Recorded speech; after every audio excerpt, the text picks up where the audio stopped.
Hey, it's coffee It's chat Heather. time with Jane and Heather. Cheers. Cheers. It's coffee chat time. And if you've been following along, occasionally we talk about this book, The Gifts of Imperfection. Brene Brown is a shame researcher who has written books about, embracing imperfections in this one. And she has about 10 guideposts in the book. And today we're going to talk about guidepost number 7, which just seemed to strike me as interesting. We'll tell you about that in a bit. It's about cultivating play and rest, letting go of exhaustion as a status symbol, and productivity as self-worth. So let's just put those aside and let's talk about play and rest, okay? Well, we all need more play. That is for sure. I think it's super important, especially right now with what we're all going through. It's easy to get stressed out and take its life more serious, and you have to add play. You just have to. Actually, when I was reading, I thought it's a good question. When was the last time you played and had so much fun that you completely lost track of time? Well, that's easy. It was probably like yesterday with my grandboys. With the grandbabies. I know, right? Because, bubbles are a necessity with young children. So we have to have bubble time. And we also have pool time. Now, granted, the pool is one of those little plastic tiny pools. But yeah, we have playtime in the pool. And, it's such an unabandoned joy. Like it seems like it's like purposeless. Like and yet we learned some cool things about play, didn't we? Yeah. But play, like what's interesting is that, and when I started looking into it, because Brene talks about Dr. Stuart Brown, and he's like the leading authority on playing. And he said, play is the opposite of play is not work. The opposite of play is depression. Yes. And I'm like, that's so interesting, because when we're children, we just naturally play. Like we actually need it for our brains. We actually need to play. And when we're looking at, you also need as much rest as you do play, right? It's like a balance. But it said the benefits of play: it adds joy to your life, relieves stress, supercharges your learning, and connects you to others. Yes, it actually rewires the brain.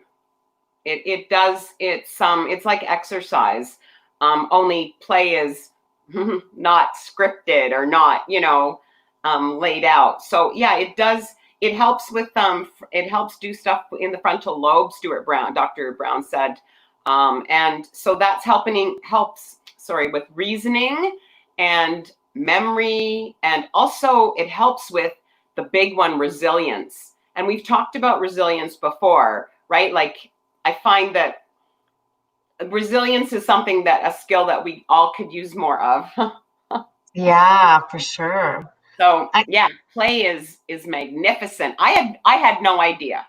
I was like, oh, who's got time for play? Like, except for when I play with the kids. Like, I don't think about it like in like for myself, right? I don't think about, because there's always so much to do, but when you look at it, let play or depression, I'm like, yeah, been hanging out in the depression pool a little too long, so it's time to get back in the play pool. Yeah, exactly. But they say that it is as important as sleep and nutrition, getting enough play, and at least 30 minutes a day. So that means like we went on the boat, I don't know, a couple days ago, and Wednesday. I will always on Wednesday, right? I think. Yeah. I can't remember what day we went, but I always jump in. Like I'll be the first one, because I've got a 6-year-old grandson. I'm not going to sit in the boat and just be like, no, I don't want to get my hair wet. I jump in. It's carefree, play. Like you feel so good after. But yeah, I actually didn't realize the health benefits. It says, so because play will make you laugh, right? That's the whole idea of carefree laughing. It lowers your stress levels and releases endorphins. So those natural mood boosting chemicals. And feel good hormones, right? Yeah, and it lowers your blood pressure, increases blood flow. I'm like, oh my goodness. So you have to make time for it. I know. I'm like, okay, every day. And I mean, I think that when the video that you shared with Stuart Brown, maybe you can drop it in the comments, because that was interesting. There's like 6 or 7 different kinds of play. It's not just one kind. There's all different kinds. Play is actually storytelling. There's imaginative play, where not just your, imaginary friend, but imagination, where you start to, dream about things, right? And there's, of course, social play. And there's the kind of play where your body is just body play. So I was thinking dancing would even be a form of play, So if you don't, it's not just, I'm going to go build sandcastles at the beach, although, hey, that sounds fun too. But just that there's all different kinds. And I liked that storytelling was a form of play, because, right, people are very expressive when they're telling stories and everybody's around, and there's that connection that you were talking about, right? So yeah, that's I think why people love, say, going camping so much, because there's, people are running around, they're off their phones, they're doing campfires, roasting marshmallows, you're telling stories. Like I think that's why people love it so much. So what's funny is my husband, our entire marriage, Heather, my husband's always been like, does everything have to be fun? And I'm like, yeah, totally does. Like I am like always been like that. I'm like, no, it has to be fun.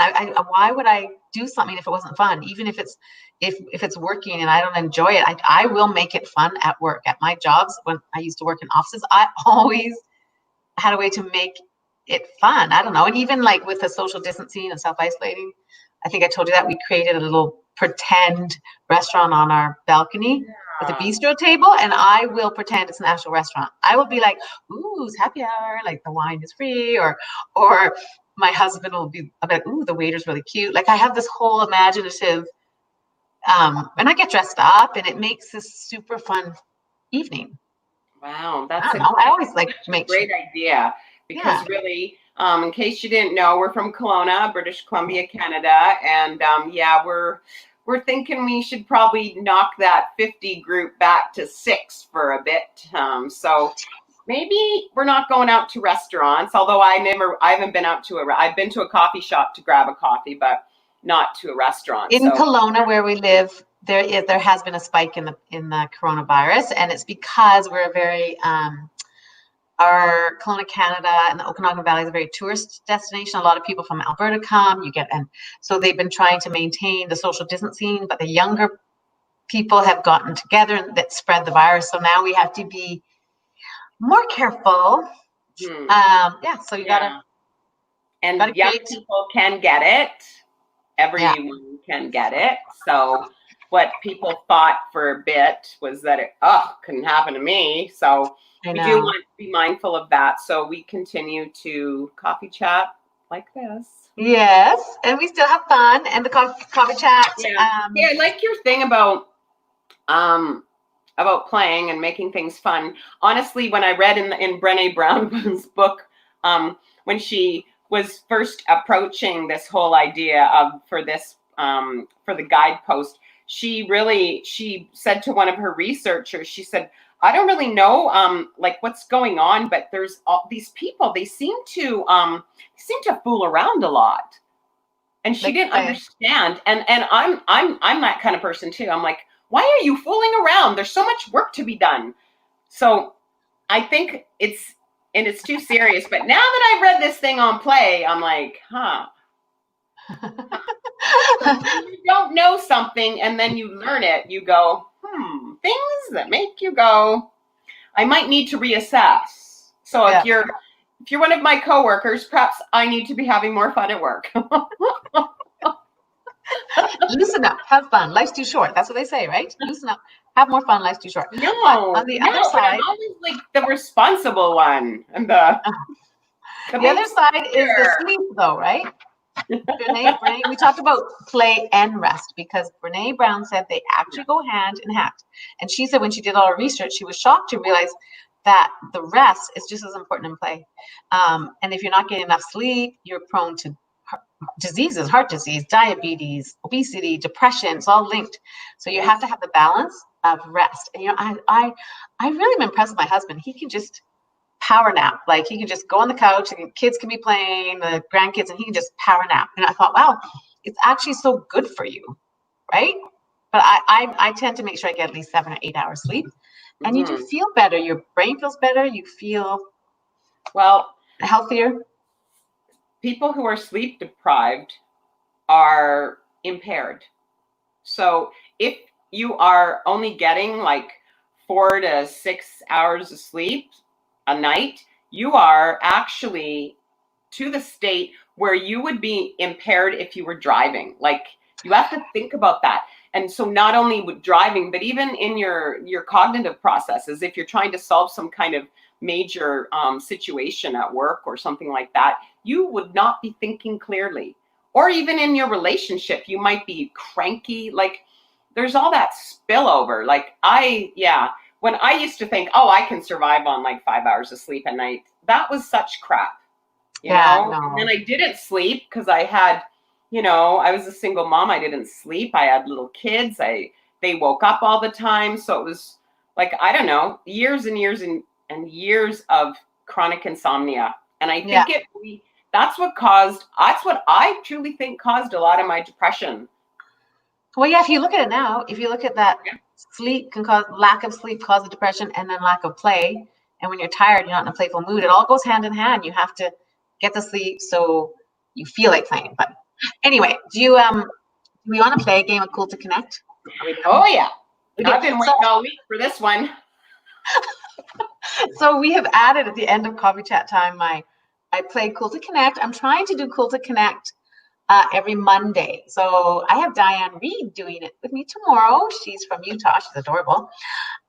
So 10 a.m. on Mondays, a game of Cool to Connect. And this is through Dana Clark and Heroic Humans. So they're really incredible cards. I like it. It is a game, so I think it's fun, but it's actually very deep and it can be very emotional, some of these questions. And so I did some with my girlfriend last night. I had a girlfriend here. And they were a little bit more serious, got some serious conversation going. But I put the ones away I have seen. So I haven't seen any of these. I still have lots of new ones. Okay. Are you ready? Yeah. Okay, our Cool to Connect question. I always get a bit nervous. Let me have a sip of my coffee first. Okay, I put on my fun shirt today, Heather. Oh, I like it. Okay, I'm just gonna pick ruffles. Yeah, I'm just gonna pick a random one so it shows I have no idea what it is. I'll do this one. Ready? Okay, let's connect. Here we go.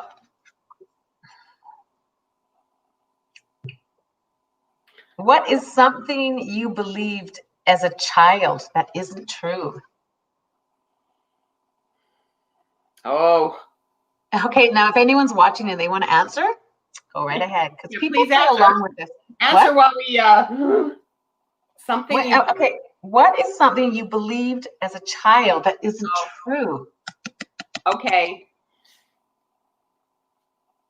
I wonder, child, does that include teenagers or just more? That would be child. Yeah, no, I think we're gonna need to go back. Wow. That's hard, right? Can you answer before me? I'm having trouble. I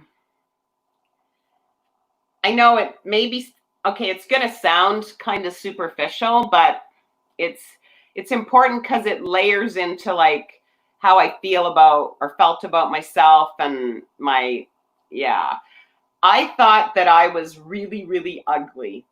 I thought I had this hideously large nose and that I was so ugly. Aww. Yeah, there's more, but let's just stick with I really didn't feel like I was pretty, or that, and I know that seems superficial, but No, it because doesn't. it's part of the confidence and how you feel about yourself, and then opening yourself up to be around other people, and just things that you try or you don't try, like those kinds of things, it really holds you back. And I remember the very first time someone told me that my eyes were beautiful, and I was like, what are you talking about? I had no idea like what people would see. So I had to go look, and I look in the mirror and I'm like, I don't know. I don't know. So I don't know. I think that it, in a sense, I put a lot of energy. It was a lot of wasted energy as a younger person into, thinking that, that I was, that I, that I didn't really, that I wasn't able to kind of belong to, what I mean? I didn't fit in, I didn't belong, it sort of impacted relationships and friendships and just my own personal, instead of being like embracing, like, this is who I am. I have this nose, this mouth, whatever. Like, you know what I mean? Interesting, because as children, like I just think as children, as adults with children, you always want to, you're so beautiful and you're so perfect and so you don't know why you would have thought that, but oh, well, there's lots of reasons. We lived in Germany. Like, that's where it started. We lived in Germany, and my brothers were blonde and blue-eyed, and they were worshipped, like, when we lived there. And obviously I'm green-eyed and brown-haired. Like, I don't, right? And anyways, that's where I think it started. I don't know. Anyways, what about you? What is something that you believe in? Mine, I always felt like I was in the middle of 3 girls. I'm not going back too young, but in my memory, I never really felt noticed. I always felt like I was screaming for attention because I had the older sister, firstborn older sister. Then I had the younger sister that was more like the baby. She's always been the baby, and the middle child. So I just felt like I was always screaming to be noticed and that I wasn't important. But I know my parents loved me, and I know I was important. But back then, how I saw it, my parents had their own stuff they were going through and trying to raise 3 girls, and they loved us all. But I didn't feel like, so I got into a lot of trouble. I had a lot of issues. Right. Like from eating disorders to shoplifting to, so I was screaming to be seen, but I was being seen. They were seeing me. It's just my own stuff. Now I can look back now. It's interesting because I can look back now as a mom myself and look back and be like, my parents were just trying to get through life and their stuff, and they weren't, just because I felt like that doesn't mean that was true. It wasn't true. No. So, anyway, a lot of the stuff that we think is true is a thought in our mind. It isn't actual truth.